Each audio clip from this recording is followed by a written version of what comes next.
Hello everyone, welcome to outer syllabus by Alted. जैसा कि आप सब लोग जानते हैं कि वी आर कमिटेड कि हम हर वीक आपके लिए एक न्यू चीज लेके आए, एक न्यू टेक्नोलॉजी लेके आए और हम टेक्नोलॉजी को हमारे मुआशरे में नॉर्मलाइज करना चाह रहे हैं। तो इसी तरह इस वीक हम एक नई टेक्नोलॉजी पे बात करेंगे कि जो कि बहुत ही मशहूर है, बहुत ही पॉपुलर है और एक बज़वर्ड है पूरी दुनिया में इसको। यूं कहना गलत नहीं होगा कि जिसके पीछे अभी पूरी दुनिया ही पागल हो रही है। The world is going crazy about blockchain. तो आज हम बात करेंगे ब्लॉकचेन के बारे में कि ब्लॉकचेन क्या है, ब्लॉकचेन का कनेक्शन क्या है क्रिप्टो करेंसी से, क्यों ये कहा जाता है कि ब्लॉकचेन टेक्नोलॉजी एक ऐसी टेक्नोलॉजी है जिसके आने के बाद कोई एक कंपनी, कोई एक बंदा ओनर नहीं होगा, हम सब भी मालिक होंगे ना इन चीजों के। So today we have Mohammad Uwais Raza and Kesar Khan. So hello guys, this Hello, special GM. episode of All Dead and of Out of Syllabus. And today we'll be talking, as you know, we'll be talking about blockchain, जिसके बारे में हमारी discussions वैसे ही बहुत ज्यादा हो रही होती है ना। पर आज हम कुछ इन क्वेश्चंस को थोड़ा सिंप्लीफाई करके ये जवाब देंगे। सो स्टार्टिंग विद सबसे पहला जो मेरा सवाल आप लोगों से है कि आप लोग कैसे We are great. We are great. How are you? I am good, I am good. ठीक है, तो अब स्टार्ट करते हैं। ठीक है। Okay. First of all I'd like to ask केसर कि अगर ब्लॉकचेन को बहुत ही सिंपल वे में डिस्क्राइब किया जाए, एक्सप्लेन किया जाए, तो आप कैसे एक्सप्लेन करोगे? GM in simple words, blockchain जो है it's just a type of database. ठीक है, जिसमें हम जो है वो different informations को log कर सकते हैं। लेकिन ये ट्रेडिशनली डेटाबेस से डिफरेंट इस तरह से है कि हम इसमें कोई भी डेटा स्टोर करते हैं तो उसके बाद उसको चेंज नहीं कर सकते, उसको करप्ट नहीं कर सकते। अच्छा, इसी तरह अगर ओवेस में आपसे पूछूं कि लेट्स सपोज एक बंदा है कि he is unaware of what blockchain is ना, ठीक है, लेट्स से कोई गांव का बंदा है, कोई दूर दराज, उसको इंटरनेट क्या होता है वगैरह, तो उसको हम किस तरह समझाएंगे कि ब्लॉकचेन टेक्नोलॉजी क्या होती है? जैसे कैसर ने बताया ना, उसी चीज़ को थोड़ा सा एक्सटेंड करता हूँ। लेकिन मैं एक एग्जांपल लेता हूँ ना। फॉर एग्जांपल आप किसी दुकान वाले के साथ उधार लेते हो, ठीक है। तो उसके पास एक जर्नल होता है जिसे रिकॉर्ड कर रहा होता है। तो फॉर एग्जांपल आपने अगर 100 रुपए का उधार लिया, तो वो लिखता है कि इस बंदे ने मुझसे 100 रुपए की कोई चीज़ ली, ठीक है। लेकिन जब आप फिर पैसे वापस करते हो तो वो क्या करता है, नीचे एक और ट्रांजेक्शन लिख देता है। वो क्या लिखता है कि अच्छा इसने मुझे 100 रुपए वापस कर दिए। ये ऐसा नहीं करता कि ऊपर जाके उस में काट दे या उसको लिख दे कि अच्छा इस बंदे ने ले ले ली। वो क्या करता है, उसकी एक अलग ट्रांजेक्शन बनाता है। तो इसी तरीके से ना ब्लॉकचेन में हम लोग क्या करते हैं कि जब भी हम लोग कोई चीज़ कर रहे होते हैं, उसके लिए एक सेपरेट ट्रांजेक्शन बन रही होती है। लेकिन जैसे मैंने बताया कि देखो अगर ये चीज़ हो रही होती तो इसमें ट्रस्ट वाला इशू और ये जो बात बोली उसको हम लोग कैसे वैलिडेट करते हैं कि ऐसे इमेजिन करो कि वो जो बुक है वो उस दुकान वाले के पास जितने भी लोग हैं, फॉर एग्जांपल 100 लोग अगर उस दुकान वाले से उधार लेते हैं, तो उस बुक की कॉपी 100 के 100 लोगों के पास पड़ी हुई है। सही है। तो अब अगर फॉर एग्जांपल किसी की नीयत खराब हो जाए और बोले कि नहीं, मैं ना क्या करता हूँ कि बताता हूँ कि मैंने 100 रुपये नहीं 200 रुपये दिए हैं इसको। अब वो क्या करते हैं, अपनी कॉपी में उसको चेंज कर देते हैं। तो वो बोलता है दुकानदार को, अच्छा मैंने तुम्हें 200 रुपये दिए। तो बोलता है दिखाओ। वो बोलता है देखो मेरी कॉपी में 200 रुपये हैं। वो बोलता है अच्छा तुम्हारी कॉपी में 200 रुपये, मेरी में 100 रुपये और बाकी सब में कितने हैं? वो बोलता है बाकी सब में भी 100 रुपये। तो बोलता है ठीक है, अब देखो सीधी बात है, सबके पास 100 रुपये, तुम्हारे पास 200 रुपये, तो मैं तुम्हारी बात नहीं मानूंगा, मैं सब क्योंकि मेजोरिटी की बात मानूंगा। वो बोलते हैं नहीं, अब भी इस मसले को हल कैसे करते हैं? तो इसको इस तरीके से कंसेंसस पे आ जाते हैं कि अच्छा इस तरीके से इसको लेते हैं। अब अगर वो बंदा इतना चालाक है कि नहीं चाहता, नहीं 200 रुपये तो मैं नहीं देने वाला और ये चीज़ तो मैं उसे मनवा के आऊंगा कि मैंने 200 रुपये दिए, तो उसका सिर्फ एक तरीका है कि वो 50 और लोगों को भी राजी करे इस बात पर कि यार तुम भी मेरे साथ दो, और फिर जब तुम्हारी बारी आएगी तो हम सब आपस में साथ देंगे। और तुम अपनी अपनी कॉपी में ना ये लिख लो कि वो 200 रुपये मैंने दिए इसको। जब अब 100 बंदे उससे उधार ले रहे थे, अब 51 ऐसे लोग हो गए जिनकी कॉपी में ये हो गया कि 200 रुपये उसने दिए मैं। तो अब उसको ये चीज़ माननी पड़ जाएगी। तो लेकिन ये जो 50 वाली बात थी, ये दिखाने का बताने का मकसद ये था कि ये कोई आसान काम नहीं है, क्योंकि ये पॉसिबल नहीं होता नॉर्मली कि कोई 50 बंदे एक झूठ पर राजी हो जाए। तो बेसिक प्रिंसिपल एग्जैक्टली यही होता है ब्लॉकचेन का। अच्छा, नहीं तो अब अगर क्या हमने ये बात सुनी, ये होता है कि कोई मिडिल मैन नहीं रहता, सही है। तो इस मिडिलमैन ना होने का क्या कॉन्सेप्ट है? वेल जिस तरह से कोई भी ट्रेडिंग होती है, राइट, सो लेट्स से हम एक छोटी सी सोसाइटी है और आपस में हम ट्रेड करते हैं। लेट्स से मैं आपको एप्पल देता हूँ और आप वापसी में जो है मुझे कोई भी लेट्स से यूनिक चीज़ दे देते हैं। ठीक है, यूटेंसिल्स हो गए या जिस तरह से भी पहले ट्रेडिंग होती थी। ठीक है, अब जैसे पहले कम्युनिटी छोटी थी तो यू एंड मी डायरेक्टली हम ट्रेड करते थे, लेकिन उसके बाद आराम आराम से कम्युनिटीज बढ़ते लगी और पीपल जो है वो एक दूसरे से दूर होने लगे। तो उसके बाद जो है बीच में हमने जो है वो कॉर्पोरेट कंपनीज बनाई जो कि इस चीज़ को स्मूथ बनाए। ठीक है, जैसे लेट्स से अब मुझे कोई चीज़ सेल करनी है तो लेट्स से मैं ईबे पे पोस्ट करूंगा या फिर OLX पे पोस्ट करूंगा, और फिर OLX से जो है जो भी मेरा रिसीवर है वो वहां से लेगा। ठीक है, और इन इन रिटर्न, क्योंकि मिडिल मैन मुझे सिक्योरिटी देता है कि यार जो तुम्हारे पैसे हैं वो तुम्हें वापस मिलेंगे और जो अगला बंदा है उसको वो चीज़ मिलेगी जिसके लिए वो आया है उसके पास। राइट, तो इन रिटर्न वो क्या करता है, वो हमसे कमीशन लेता है। ठीक है, हमें चार्ज करता है, फीस लगता है। तो this is actually the traditional middle man system. अब ब्लॉकचेन जो इसको खत्म इस तरह से करती है कि ब्लॉकचेन जो है वो basically let's say same transaction करती है, और इंस्टेड ऑफ मिडिल मैन वो एक पीस ऑफ कोड होता है जो अथेंटिकेट करता है कि मेरे पैसे जो हैं वो उसके पास जाएं और उसकी जो चीज़ है वो मेरे पास आए। ठीक है, तो इन it's same trading but instead of a middleman it's a piece of the code or it is a network of computers। ठीक है, जो कि उस चीज को ऑथेंटिकेट करते हैं कि हाँ भाई, जो मेरे पैसे हैं वो उसके पास जाएं, जो उसका जो चीज देनी है मुझे वो मेरे पास रिसीव हो जाए। सो दिस इज हाउ जो मिडिल मैन है उसको जरूरत नहीं पड़ेगी, फिर हमें मुझे ईबे की जरूरत नहीं पड़ेगी, क्योंकि फिर मैं आपसे डायरेक्टली जो है वो ट्रेड कर सकता हूँ। और दूसरा बेनिफिट ये है ब्लॉकचेन का कि मुझे आपको जानने की जरूरत भी नहीं है कि आप कौन हो। ठीक है, as sure as long as जो ब्लॉकचेन टेक्नोलॉजी है, जो नेटवर्क है कंप्यूटर्स का, वो आपको वैलिडेट करता है कि हाँ भाई ये जो है वो एक नोड है और इसके पास जो है लेट्स से वो साइंड है कि वो सेलर है, कोई भी चीज़ सेल करता है। तो अगर सारे नेटवर्क इस चीज़ पे एग्री हैं तो I be just sending you the payment and you will send me the product. ठीक है, अच्छा, पर अब यहाँ पे मेरा ये सवाल उठता है कि अगर अवैस आप बताओ मुझे कि चलो ठीक है, इसमें आप तो कह रहे हो कि मिडिलमैन नहीं होगा, सही है, मिडिलमैन निकल गया यहाँ से। पर अब जिस तरह ईबे का एग्जांपल ले लेते तो वहां पे एक सेंट्रलाइज सिस्टम इसको कह सकते हैं ना, कि एक सेंट्रलाइज सिस्टम है जहाँ पे हम सब आते हैं। ठीक, पर अगर वो सेंट्रलाइज सिस्टम खत्म हो जाएगा तो मुझे कैसे पता चलेगा कि जो है ना केसर क्या बेच रहा है और केसर से ही मुझे लेना है, या मुझे कैसे अंदाजा होगा, या केसर को कैसे अंदाजा होगा कि मुझे क्या चाहिए और उसको क्या बेचना चाहिए? ये सारी चीजें और ये कनेक्शंस वगैरह ये किस तरह होंगे? तो इमेजिन करो कि मैं तुम्हें बोलता हूँ 5,000 मुझे ट्रांसफर करो। अब मुझे नहीं पता कि तुम्हारे पास 5,000 रुपये पड़े हुए हैं या नहीं पड़े हुए। अब किसको वो पता है? जिस बैंक के साथ तुम लोग तुम्हारा अकाउंट है उसको पता है।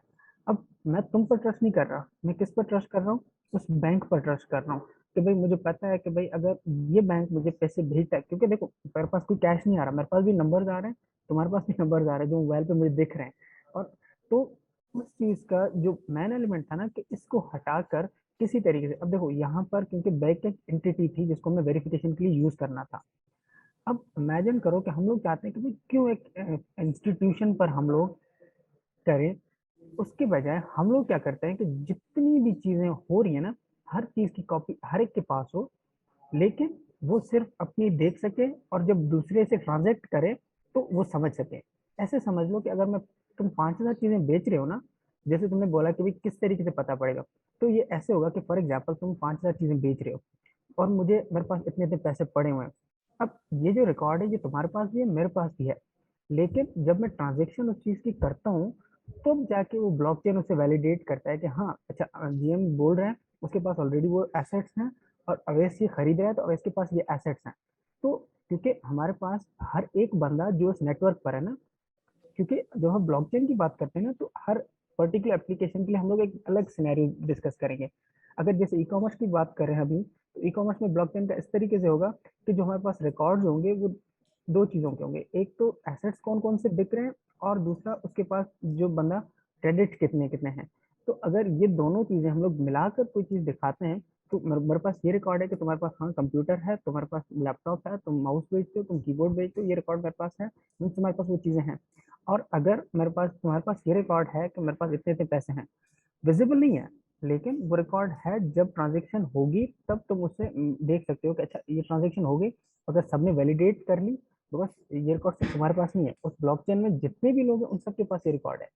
तो अगर वो सबके सब इस ट्रांजेक्शन को वैलिडेट करते हैं, तो देखो अब हम लोगों ने क्या किया कि एक इंस्टीट्यूशन के बजाय हम लोगों ने बोला कि जितने भी इस पूरे जगह पर, इस एप्लीकेशन में, इस नेटवर्क पर लोग हैं, उन सबके ट्रस्ट को लेते हैं, बजाय कि हम लोग किसी एक एंटिटी पे ट्रस्ट करें। क्योंकि देखो इसका फायदा ये होगा कि एक एंटिटी पर अटैक करना आसान है, वहां पर चीजें चेंज करना बहुत आसान है, लेकिन अगर सबके पास वो कॉपी पड़ी हुई है ना, तो उस सबके पास जाके उसे चेंज करना पड़ेगा, अदरवाइज काम नहीं होगा।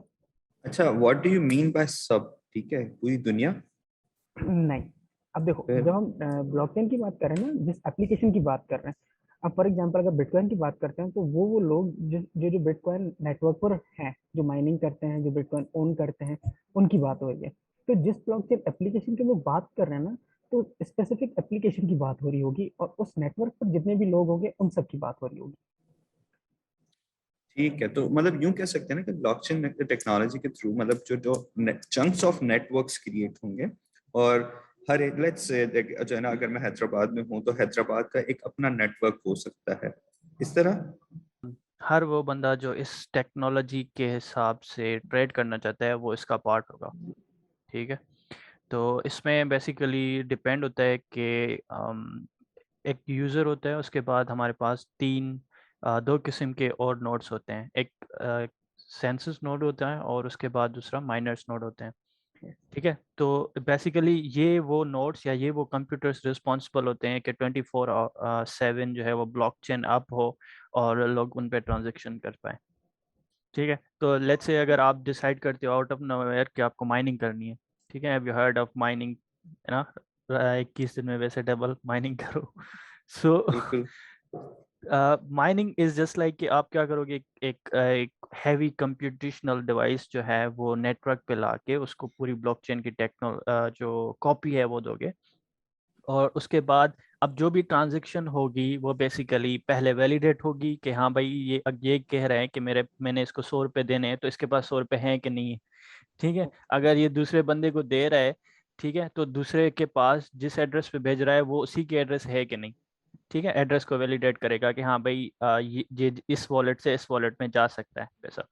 जैसे ही वैलिडेट हो गया उसके बाद जो है फिर वो माइनर के पास आता है, और माइनर बेसिकली उसमें जो हैश होता है वो कंप्यूट करता है। ठीक है, सो जैसे ही कंप्यूट हो जाता है और सारी चीज़ें वैलिडेट हो जाती हैं, फिर वो जो डेटा है वो बेसिकली एक ब्लॉक, दूसरा ब्लॉक बन जाता है ब्लॉकचेन का। ठीक है, सो अब सीन ये है कि अब आप जो है वो क्यों अपना एक इतना हैवी कंप्यूटर बाय करो और रखो सिर्फ ताकि दूसरों की डेट ट्रांजेक्शन से हैं वो वैलिडेट हो सकें। तो यहाँ पे कॉन्सेप्ट आता है कॉइन्स का। ठीक है, रिवार्ड सिस्टम का, कि लेट्स से आपने सुना होगा बिटकॉइन का। ठीक है, ऑब्वियसली। तो जैसे अगर मैं इतनी बड़ी मशीन लेके ब्लॉकचेन पे उसको एज अ माइनर या फिर एज अ वैलिडेटर रखता हूँ उस नेटवर्क पे, और वो जितनी भी ट्रांजेक्शन वैलिडेट करती है, तो इन रिटर्न मुझे क्या मिलता है? रिवार्ड मिलता है। That reward is coin. ठीक है, अगर मैं ब्लॉकचेन बिटकॉइन की ब्लॉकचेन को सपोर्ट कर रहा हूँ और अपनी जो पूरी बिटकॉइन की कॉपी है वो रख के उसको वैलिडेट कर रहा हूँ, तो मुझे रिवॉर्ड मिलेगा बिटकॉइन में। लेट्स से सेम विद अगर इथेरियम की मैं ब्लॉकचेन की पूरी कॉपी रखता हूँ और उसकी ट्रांजेक्शन्स को वैलिडेट करता हूँ, तो इन रिटर्न मुझे रिवॉर्ड मिलेगा इथेरियम में। ठीक है, तो दिस इज हाउ, इवन के अगर आप नोड को ट्रस्ट भी नहीं करते फिर भी आप उसके थ्रू ट्रांजेक्शन कर सकते हो, बिकॉज आपकी जो भी ट्रांजेक्शन है वो आपकी प्राइवेट की से इनक्रिप्टेड है। ठीक है, मतलब क्योंकि अभी तक मेरे माइंड में ये कॉन्सेप्ट था कि ब्लॉकचेन इज एन डिफरेंट एक प्लेटफॉर्म, लेट्स से ना, ठीक है, कि जो अलग से इंट्रोड्यूस होगा and everyone would be there, but इस बात से ये थोड़ा क्लियर होता है कि ब्लॉकचेन टेक्नोलॉजी है जिसके बेस पे हम अपनी बाकी चीजें कर सकते हैं, ठीक है। और जो यूं कह सकते हैं कि जो सिक्योर भी होगी और उसकी डेटा को हम एडिट नहीं कर सकते, सही है। तो एक मर्तबा जो डेटा उसमें आ गई सो आ गई और वो हमेशा के लिए रहेगी, right, correct. Yes.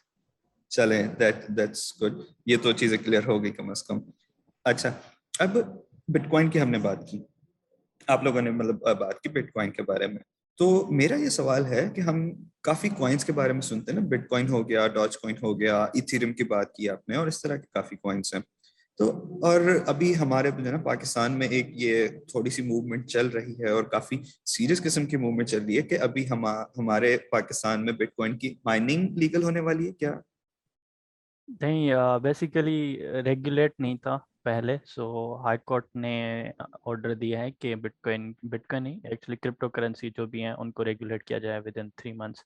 That means के आप बेस्ड ऑन ब्लॉकचेन टेक्नोलॉजी या बेस्ड ऑन डिजिटल करेंसी या क्रिप्टो करेंसी आप प्लेटफॉर्म्स बना सकते हैं। लेट्स से एक्सचेंजेस हो गई, और डिजिटल आर्ट सेल करना है आपको, तो you can use cryptocurrency as a money और as a medium to buy और सेल थिंग्स। ठीक है, तो इस वक्त जो है वो बेसिकली हमारे मुल्क में बिटकॉइन इलीगल है फॉर होल्डिंग। अगर मैं उसको होल्ड करता हूँ या फिर मैं उसके लिए फंड रेज करता हूँ, ठीक है, fund raising is also illegal. मैं क्रिप्टो यूज करके फंड रेज नहीं कर सकता पाकिस्तान में, और उसके बाद मैं ट्रेड नहीं कर सकता। ठीक है, ये तीनों चीज़ें हैं जो कि इस वक्त अकॉर्डिंग टू द लॉ वो गलत हैं, इलीगल हैं। अगर मैं ये तीनों चीज़ें करता हुआ पकड़ा गया तो आई बी जो भी पेनल्टी है उसको फेस करना पड़ेगा। अच्छा, एक चीज मैं क्लियर करूँ, like I am in favour of क्रिप्टोस and blockchain because I know कि उसकी कितनी क्या पोटेंशियल है। बट अच्छा, मेरा पॉइंट ऑफ व्यू जो है ना वो कुछ इस तरीके का है कि हमारे पास जो बेसिक कैपिटल जो इंडस्ट्रियल सोच है ना वो अभी तक है। किस तरीके से कि आप जब भी ना, फॉर एग्जाम्पल आप नॉर्मल इंडस्ट्री में चल जाते हो ना, तो वो अभी तक पेपर वर्क पे काम करते हो। आप जब उनसे पूछे ना कि पेपर वर्क पे क्यों काम कर रहे हो, तुम्हारे कंप्यूटर का दौर आ चुका है, तो बोलते हैं अच्छा ना, ये ऑथेंटिक है, इस पे हम लोग ज्यादा ट्रस्ट कर रहे हैं। तो जब बोलते हैं अच्छा साइन करो, ई सिग्नेचर पे हम लोग ट्रस्ट नहीं करते। तो वो जो एलिमेंट है ना, वो जो इंडस्ट्रियल सोच है, लाइक मैं उसकी बात कर रहा हूँ। तो वो जब भी कोई टेक्नोलॉजिकल ऐसी चीज आ जाती है ना, तो उससे थोड़ा सा खतरा महसूस करती है। तो फिर क्योंकि अभी पावर उनके पास होता है, और दूसरी चीज ये भी है कि हमारे पास इतनी ज्यादा वो ना, क्या बोलते हैं उसको, एक्सपर्टीज नहीं है उस लेवल की। ठीक है, जैसे हम we always get scared of something that we don't know. Yes starting of AI, ठीक है, पहले हम उससे डरते थे because we don't know what it is, what it's the capable of. लेकिन जब हम उसे जानने लगे हैं तो अभी आई थिंक हार्डली कोई एप्लीकेशन है जिसमें एआई का इम्प्लीमेंटेशन ना हो, मशीन लर्निंग हाँ इम्प्लीमेंटेशन। यस, बिल्कुल बिल्कुल। बिकॉज अब क्रिप्टो नहीं, करेंसी और ये तो ब्लॉकचेन को वो ये तो समझ नहीं चलता पा रहता रहे है हैं ना। तो वो डरते हैं उससे। मुझे मतलब किसी ने इस तरह जिक्र किया था कि जब कैश मतलब जो होता है ना पैसा इन पेपर फॉर्म, जब ये फर्स्ट टाइम इंट्रोड्यूस हुआ था कि हम इस तरह करेंगे, तो लोग इससे भी डरते थे, मतलब डिनाई करते थे, एक्सेप्ट नहीं कर रहे थे ना इस चीज को। But eventually when it got normalize, तो अब हर कोई समझ रहा है, सीख रहा है और उसको यूज कर रहा है ना। तो ये बेसिकली हमारा इंसानी ह्यूमन नेचर है कि हम जो न्यू चीज होती है उसको अडॉप्ट नहीं करते डायरेक्टली, कि हमें एक रिस्क फैक्टर नजर आ रहा होता है। बट जब वो चीज थोड़ा नॉर्मलाइज हो जाती है, then we come to know कि कितने फायदे में है ना हमारे। और मैं समझता हूँ कि ये इस डर की वजह से ही हमारा मुल्क और हम थोड़ा सा पीछे रह जाते हैं। अच्छा, अवैस, अगर हम हमारे मुल्क में ये सारी चीजें हो जाती है, लेट्स सपोज जो है ना क्रिप्टो जो कॉइन्स हैं उनको होल्ड करने और सारी चीजों की इजाजत मिल जाती है, तो हम एज लाइक सिटीजन यहाँ के जो हैं, ठीक है, जो टेक्नोलॉजी एंथुसियास्ट हैं, हमें क्या फायदा, हम क्या क्या फायदा हम इससे हासिल कर सकते हैं? लेट्स से कमाने के हिसाब से, एम्प्लॉयमेंट के हिसाब से, या बाकी जो चीजें आ गई हैं, या कौन सी अपॉर्चुनिटीज खुलेंगी हमारे पास? अच्छा देखो, अब हमारे साथ पता है चीज है कि जब हम लोग ना एक पर्टिकुलर चीज पे बैन लगा देते हैं, फॉर एग्जांपल अभी हम लोगों ने कहा कि क्रिप्टो करेंसी और इन सारी चीजों पे बैन है। अब इसकी वजह से हमारे पास एक पूरी इंडस्ट्री ऑफ टेक्नोलॉजी जो ब्लॉकचेन है उस पर काम ही नहीं हो रहा। वो सबको लगता है कि अगर फॉर एग्जांपल हम लोग इसमें हाथ डालेंगे इस टेक्नोलॉजी के अंदर, तो अगर हम लोग बहुत दूर हैं, बहुत थोड़ा बच बच के चलते हैं, कॉइन्स वगैरह के और क्रिप्टो की तरफ नहीं भी जाते, तो इस टेक्नोलॉजी को किसी और पर्पज के यूज भी करते हैं ना, तो भी वो इस चीज में हाथ डालने से बहुत डरते हैं। तो अगर ये सारी चीजें रेगुलेट हो जाती है ना, तो इससे सबसे बड़ा मेरे हिसाब से जो है ना, तो वो ये होगा कि इस टेक्नोलॉजी का बहुत बड़ा बूम आ जाएगा पाकिस्तान के अंदर। अब फिर लोग उस एप्लीकेशन को हर चीज में लगाना स्टार्ट कर देंगे, इंश्योरेंस से लेकर हेल्थ केयर से लेकर मतलब ई कॉमर्स में सब में उसकी एप्लीकेशन बनना स्टार्ट हो जाएंगी। तो अगर क्रिप्टो से हट के भी दूसरी अगर इसकी एप्लीकेशंस की बात करें तो we can even create election voting system, right, जिसमें हम वोट को मैनिपुलेट नहीं कर सकते। ठीक बिल्कुल। है, तो that would be a bigger revolution के यार अब हमें पता है कि हमारा जो वोटिंग सिस्टम है वो करप्ट नहीं हो सकता, बिकॉज वी बिल्कुल are trusting the technology piece of code instead of जो बंदा वहाँ पे बैठा है जो कि काउंट कर रहा है, राइट।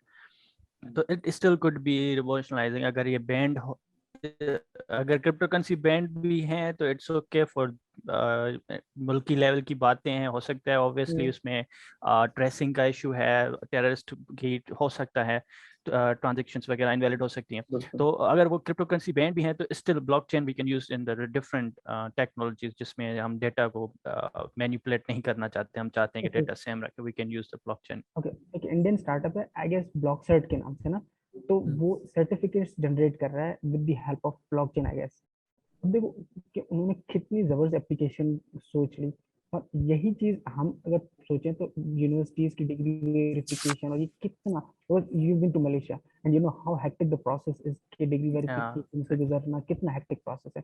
लेकिन with the help of blockchain हम लोग मोबाइल एप्लीकेशन की मदद से यहाँ पे बैठे बैठे कर सकते हैं, और 20 मिनट आधे घंटे घंटे के अंदर हमारे डेटा पूरा वैलिडेट होकर आ सकता है, और किसी को हम भेज भी सकते हैं। तो लाइक बहुत जबरदस्त एप्लीकेशन हो सकती है इसकी।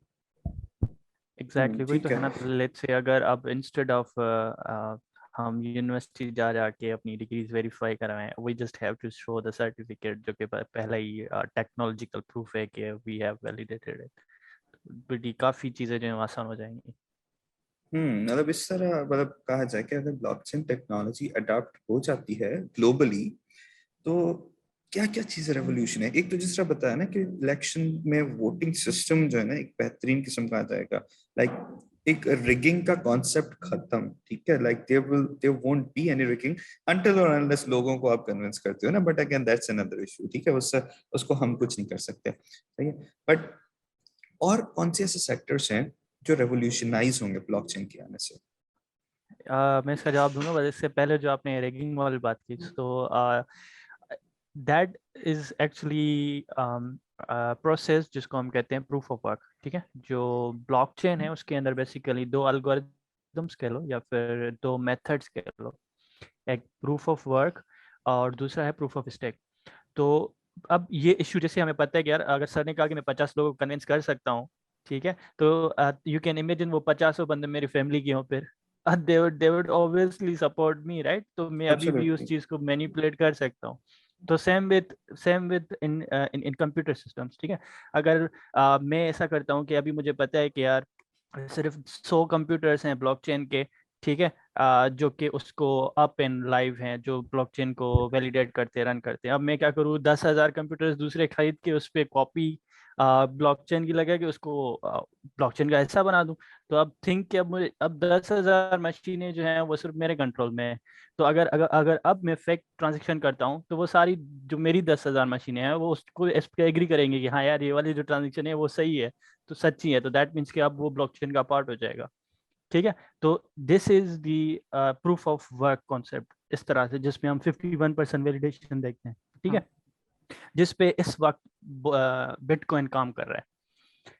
ठीक है, बिटकॉइन की जो एक्चुअल आर्किटेक्चर वो इस पे प्रूफ इस पे बना हुआ है। लेकिन अब जो है वो बेसिकली जो न्यू कॉइन्स आ रहे हैं, क्योंकि अब हमें पता है कि स्टार्ट हो चुकी है, अब इसमें हमने प्रॉब्लम्स भी ढूंढ रहे हैं।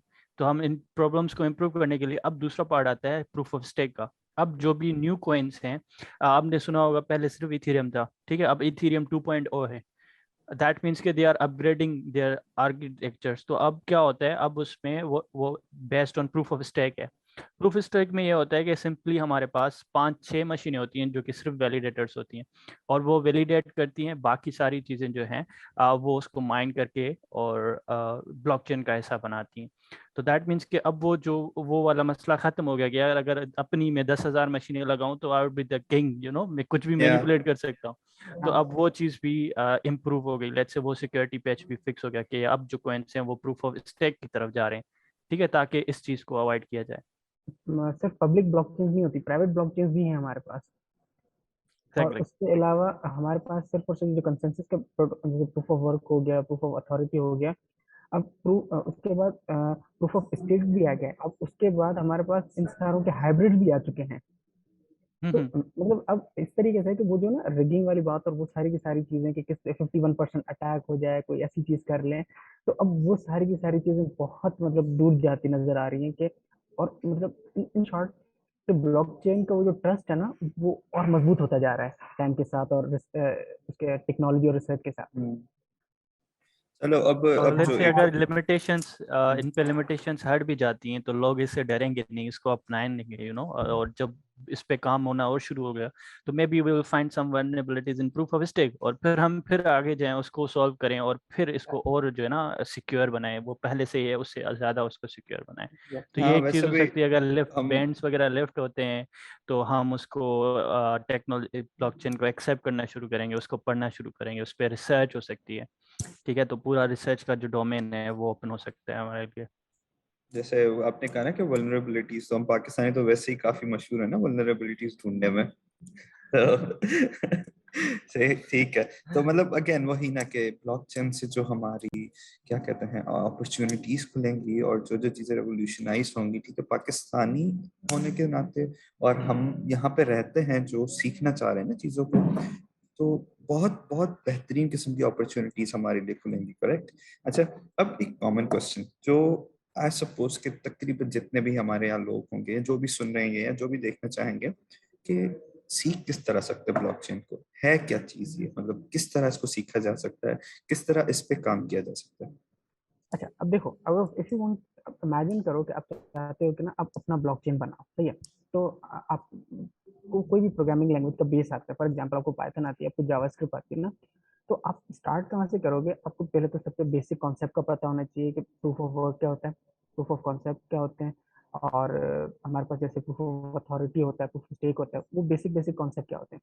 उसके बाद बाकी जितनी भी चीजें आपकी बेसिक की होती है ना, वही रहती हैं। फॉर एग्जाम्पल आप डेटा किस तरीके से, आपके जो प्रोग्रामिंग लैंग्वेज कोई भी होती है उसका जो डेटा स्ट्रक्चर होता है वही रहता है।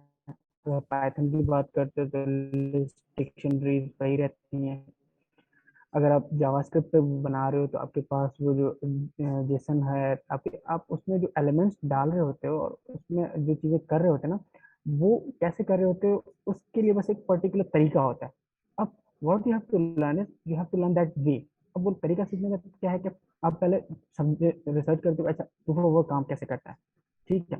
फिर आप देखते हो कि अगर आप एक पर्टिकुलर एप्लीकेशन बना रहे हो, फॉर एग्जाम्पल आप बना रहे हो कोई डिग्री वेरिफिकेशन का कोई सिस्टम बना रहे हो, या आप कोई वोटिंग का एक छोटा सा प्रोटोटाइप बना रहे हो ना, तो आप देखते हो कि आपके पास कौन कौन सी चीजें होंगी जो वैलिडेट होनी है, कौन कौन से रूल्स होंगे, तो वो रूल्स मेंशन करते हो, और रूल्स भी बहुत इजी होते हैं किसी भी प्रोग्रामिंग लैंग्वेज में मेंशन करने के लिए। तो बेस क्या होता है कि आपको कॉन्सेप्ट पता होने चाहिए कैसे कैसे होते हैं। अब जैसे ये बेसिक चीज आप लोगों ने सीख ली, उसके बाद आप आते हो कि अच्छा इसको और एप्लीकेशन में कैसे कैसे आते हैं। जैसे एक एडवांस चीज होती है जिसको हम लोग स्मार्ट कॉन्ट्रैक्ट बोलते हैं, इथीरियम के अंदर उन्होंने इंट्रोड्यूस करवाए थे ना। तो आप उसमें ऐसे होता है कि आप फॉर एग्जांपल आप चाहते हो कि एक, जैसे ही आपकी कार है ना, उसमें सेंसर्स लगे हुए हैं, तो आपकी कार की जैसे एक्सीडेंट हो जाता है तो एक स्मार्ट कॉन्ट्रैक्ट रिलीज हो जाता है इंश्योरेंस वालों की तरफ से, कि आप जैसे ही उस गाड़ी को रिपेयर शॉप पर लेके जाते हो, ऑटोमेटिकली आपके अकाउंट में पैसे क्रेडिट हो जाते हैं। अच्छा, इसमें यही आया है बिकॉज सेंसर्स ने वो चीज़ों अच्छा, से बता दी, फॉर एग्जाम्पल। तो इस तरीके से क्या होता है कि अब उस कॉन्सेप्ट को जो अंडरस्टैंड करना है इथेरियम के स्मार्ट कॉन्ट्रैक्ट के, उसके लिए फिर आपको सीखना पड़ता है सॉलिडिटी, एक प्रोग्रामिंग लैंग्वेज है फॉर प्रोग्रामिंग स्मार्ट कॉन्ट्रैक्ट। तो लाइक इस तरीके से अगर आप समझते हो ना, तो like this could be a very good base और टू एडवांस किसी भी ब्लॉकचेन को समझने के लिए। और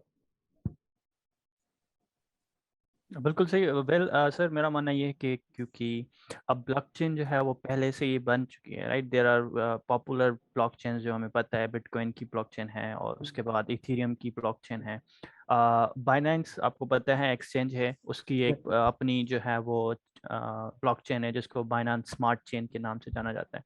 तो हमारे पास एक पहले से ही लेट्स से इथेरियम और बाइनेंस चेन वो पहले से ही इस्टेब्लिश्ड, जो कि पीपल में पहले से ही डिस्ट्रीब्यूट हो चुकी हैं। अब हमारे पास सिंपली करना ये चाहिए कि हमें अब सीखना चाहिए कि how we can utilize them, why reinvent the wheel, क्योंकि व्हील तो पहले ही बन चुका है और वहाँ पे जो है हमारे पास काफ़ी कंट्रीब्यूटर्स हैं जो उसको मैनेज कर रहे हैं, इम्प्रूव कर रहे हैं, सारी चीज़ें अब हमारे पास बन। Now we have to focus on कि हम उनकी एप्लीकेशंस किस तरह से बढ़ाएं।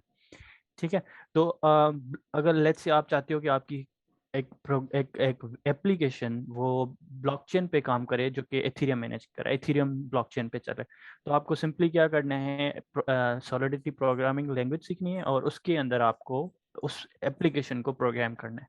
ठीक हो गया, लेट्स से वोटिंग सिस्टम है। ठीक है, मैंने सॉलिडिटी प्रोग्रामिंग सीखी, अपना पूरा वॉलेट जो भी वोटिंग सिस्टम है उसमें प्रोग्राम कर लिया। ठीक है, सिंपल बटन्स एड वोट और काउंट वोट कितने हुए, कितनी पार्टीज हैं, वो सारी मैंने उसमें प्रोग्राम कर लिया। अब मैं चाहता हूँ कि ये जो प्रोग्राम किया हुआ है कोड मेरे पास है, ये इथेरियम पे किस तरह से चले, इथेरियम पे ब्लॉकचेन पे किस तरह से चले। ठीक है, तो अब ये जो मेरा कोड है ये कहलाएगा स्मार्ट कॉन्ट्रैक्ट। ठीक है, दैट इज द टर्म जो हम उस पीस ऑफ कोड को कहेंगे, ये होगा स्मार्ट कॉन्ट्रैक्ट। अब इस स्मार्ट कॉन्ट्रैक्ट को simply I can deploy to the blockchain. ठीक है, उसके बाद ये blockchain with your smart contract ये बिहेव करेगा एक एज अ बैकएंड सर्वर। अगर आप लेट्स से वेब डेवलपमेंट की फील्ड से रिलेटेड हो तो ये एज अ सर्वर बिहेव करेगा, सिंपल। ठीक है, और फिर आप क्या कर सकते हो, एक फ्रंट एंड एप्लीकेशन, आपकी वेबसाइट होगी, मोबाइल ऐप हो गई, हार्डवेयर हो गया, वो बना के आप उससे कम्युनिकेट कर सकते हो डायरेक्ट। ठीक है, तो this is how the actual smart contract and deploying works. तो जो इजी में इजीएस्ट प्रोग्रामिंग लैंग्वेज, सॉरी जो सिंपलेस्ट में है, जो कि नीडेड है हमें स्मार्ट कॉन्ट्रैक्ट को लिखने के लिए, वो बेसिकली सॉलिडिटी प्रोग्रामिंग लैंग्वेज है। उसमें आप स्मार्ट कॉन्ट्रैक्ट को लिख सकते हो और फिर इथेरियम पे डिप्लॉय कर सकते हो। ठीक है, और लेट्स से अगर आप अभी सिर्फ नहीं भी लिख रहे हो स्मार्ट कॉन्ट्रैक्ट और आप इस वक्त भी सिर्फ ब्लॉकचेन से इंटरेक्ट करना चाहते हो, देखना चाहते हो कौन से अकाउंट्स हैं, किसके अकाउंट में कितने पैसे पड़े हैं, ठीक है, तो वो भी आप कर सकते हो। और सिंपली इथेरियम मैनेजर्स लाइब्रेरी दी है Web3 के नाम से, तो you can start working with कि Web3 किस तरह से यूज़ की जाए, इथेरियम में हम वॉलेट्स किस तरह से बना सकते हैं, उसमें किस तरह से ट्रांजेक्शन्स रिसीव हो सकती हैं। ठीक है, तो Web3 बेसिकली Node.js में है, तो अगर आप इंटरेक्ट करना चाहते हो तो सीखने के लिए Node.js सीखो, और अगर आप चाहते हो कि मैं अपनी सी एप्लीकेशन बना के डिप्लॉय करूं तो फिर आपको सॉलिडिटी प्रोग्रामिंग लैंग्वेज सीखनी पड़ेगी। तो दीज चलो आर ठीक है, टू। इससे इससे रिलेटेड एक बहुत ही सिंपल क्वेश्चन कि ये तो आपने बताया ना कि हम क्या क्या सीख सकते हैं ना, मतलब किस किस तरह से। मैं पूछता हूँ कि अब मेरा सवाल ये है कि कहाँ से सीख सकते हैं ये सारी चीजें हम। एक बहुत ही सिंपल सवाल है। ऑफ कोर्स पहला तो मेरा आंसर यही होगा कि क्योंकि एलटेड पे हमने सेशंस आपके लिए बनाए, तो एलटेड के वीकली सेशन ज्वाइन करो और वहाँ पे होपफुली आप सीखोगे। Otherwise second best option is YouTube, क्योंकि वो फ्री है। ठीक है, और वहाँ पे जो है काफ़ी आउटस्टैंडिंग डेवलपर्स, क्रिएटर्स, इवन की इंडस्ट्रीज वहाँ पे जो है वो अपने प्रोडक्ट किस तरह से यूज़ करना है उसकी ट्यूटोरियल्स देती हैं। तो बेस्ट ऑप्शन मेरा यही है कि यूट्यूब पे जाओ, इट्स अ फ्री। अदरवाइज अगर आपके पास पैसा है और आप लोग जो है वो कोर्सेज को बाय करना चाहते हो, तो you can visit to Udemy. लेकिन यूडेमी पे जो है वो काफ़ी से कोर्सेज होते हैं, you have to be specific के पाथ किस तरह से सिलेक्ट करना है। ठीक है, otherwise there is a DApp University, that is Decentralized Application University. That guy is actually totally motivated to make instructions about the Ethereum and decentralized web applications. तो आपको direct hands-on practice होना है तो you can subscribe to their services monthly, जो भी courses हैं वहाँ से आप उसको read कर सकते हो। तो दैट्स इट। अदरवाइज ब्लॉगिंग, काफ़ी ब्लॉग्स मिल जाएंगे इंटरनेट पे। सर दौर में आप पूछ रहे हो कि आप कहाँ से सीखो टेक्नोलॉजी। नहीं, क्योंकि क्योंकि क्योंकि बिकॉज वी स्टिल हैव, और बहुत ही दुख के साथ कहना पड़ रहा है कि काफी तरह के लोग अभी भी हैं जो पूछते हैं ये कि मतलब हम कहाँ से सीख सकते हैं, कैसे सीख सकते हैं, वगैरह वगैरह। तो अगेन आहिस्ता आहिस्ता सीख जाएंगे ये भी, ठीक है, इंशाल्लाह आगे हम निकलेंगे। शॉक, अच्छा हम शॉक के मैंने डॉक्यूमेंटेशन का नाम नहीं लिया, या क्योंकि अभी नर्ड्स हमारा सबसे पहला रास्ता डॉक्यूमेंटेशन होता है। Research paper, right.